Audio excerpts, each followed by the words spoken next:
Do you wonder why some Facebook advertising campaigns succeed whereas others fail?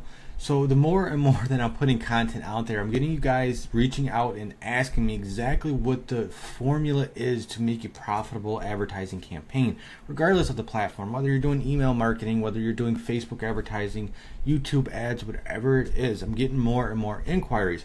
And I actually want to share with you guys, we'll hop into the computer in a moment, but I want to share with you exactly the method that I take to audit and figure out why a campaign's not working. There are so many just core principles that are overlooked.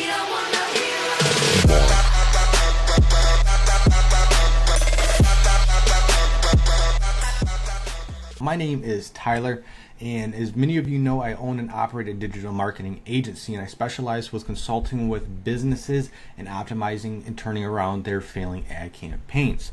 I've audited probably a few hundred by now ad accounts, email marketing campaigns, chatbot funnels, sales funnels, landing page, copyright. I've seen it all, and time again, you start to develop kind of a system and and a flow, if you will, of what's working and how to optimize that. So we're going to go ahead and hop into the computer here, and I'll show you guys exactly what I mean. So why aren't your Facebook ads profitable? There's so many moving factors, but I want to share with you guys the core principles, exactly some things that are easily overlooked.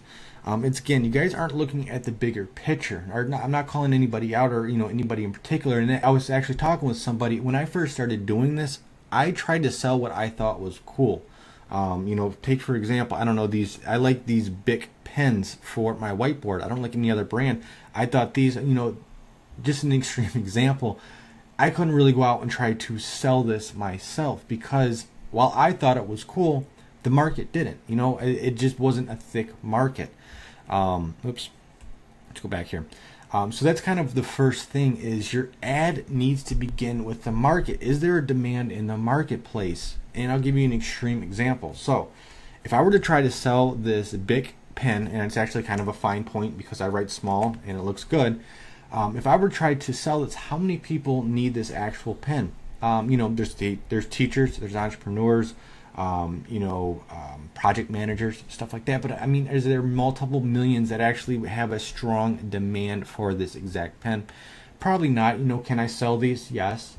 I'm not going to go out there and try to spend a lot of my money to make a profitable ad campaign. Now, it's completely different when you're trying to put a pack of these up on eBay or on Amazon, where people are actively searching for it. Yes, that's different. You can sell thousands and thousands of these today, but the market's there. You don't really need to create a marketing campaign. You can kind of boost the listing on those platforms, but the market is there for these. That's where people are going and looking for this. When you're on Facebook, what's the market for? There's certain industries that will sell on Facebook. One example is health and wellness, beauty, cars, car parts. There's people that are on there. They're in the groups. They're looking for fitness tips, and they get hit with a fitness ad. This is an extreme example. So, or maybe not so much extreme, but a great example, because think of it. How many people in this world are obese and they want to lose weight? So there you go. The market's there. You simply take a product and place it in front of that market. You have millions and millions of people. So that's just it. Your ad then leads the market to the product. So I already started with I'm gonna put this pen down. We already started with the market, saying the health and weight loss, the feel good market. Then you have that product. Can your product, whether it's like a rebounder, a trampoline, jump rope, whatever it is, people want to lose weight and look good. That market's there. You simply place that product in front of that market.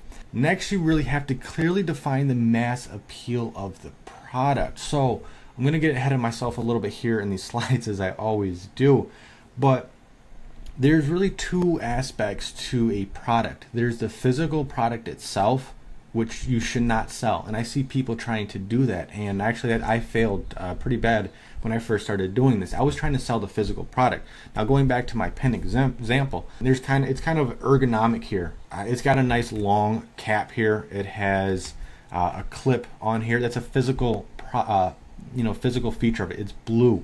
It's not what you're going to sell the product on. You want to sell it on its features. Now, I can say, okay, this is something I can clip to my shirt so I don't lose it. That's an actual that's a selling point there. It is ergonomic. You know, it doesn't hurt your hand. It's a feature. I'm not going to sell the physical aspect. I can't sell the plastic of this pen, if that makes sense to you guys. So you need to clearly define the mass appeal to the product. Your jump rope.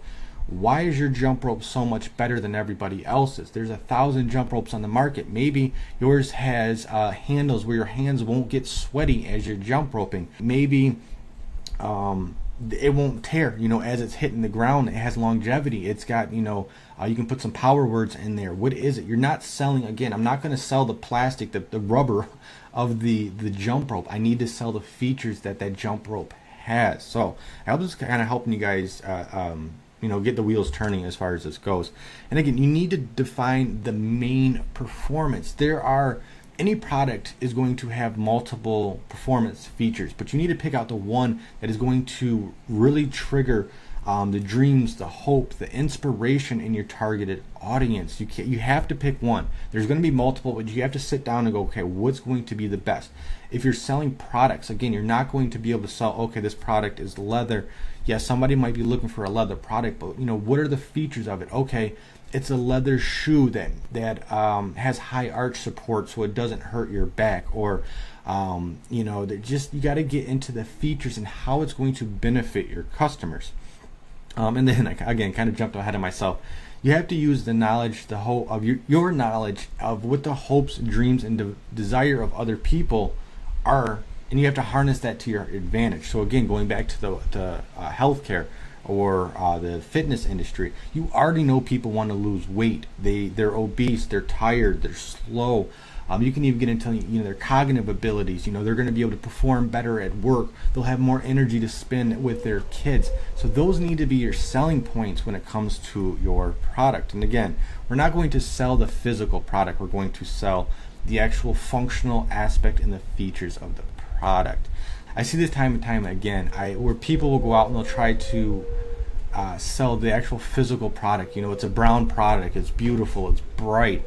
Okay, that's cool, but how is this going to benefit me? What sets that product apart from the millions of others, unless you guys are first to enter the market with that product, and in which case you need to clearly make sure the market is ready for that. There's a demand for that product. People are going to keep buying a product over and over and over and over again until something works, until they fill that solution that they're looking to fill.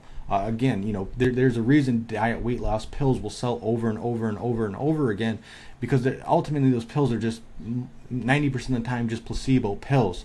I actually worked with, or know of, I didn't work with them, I know of a weight loss pill company, and they would actually, when you bought those pills, they had a call center that would call you and say, look, before you take these pills, you need to drink, I don't know, like 48 ounces of water, an absurd amount of water before you take these, or before you eat and before you take the pill. So they had to drink water, take the pill, and then eat.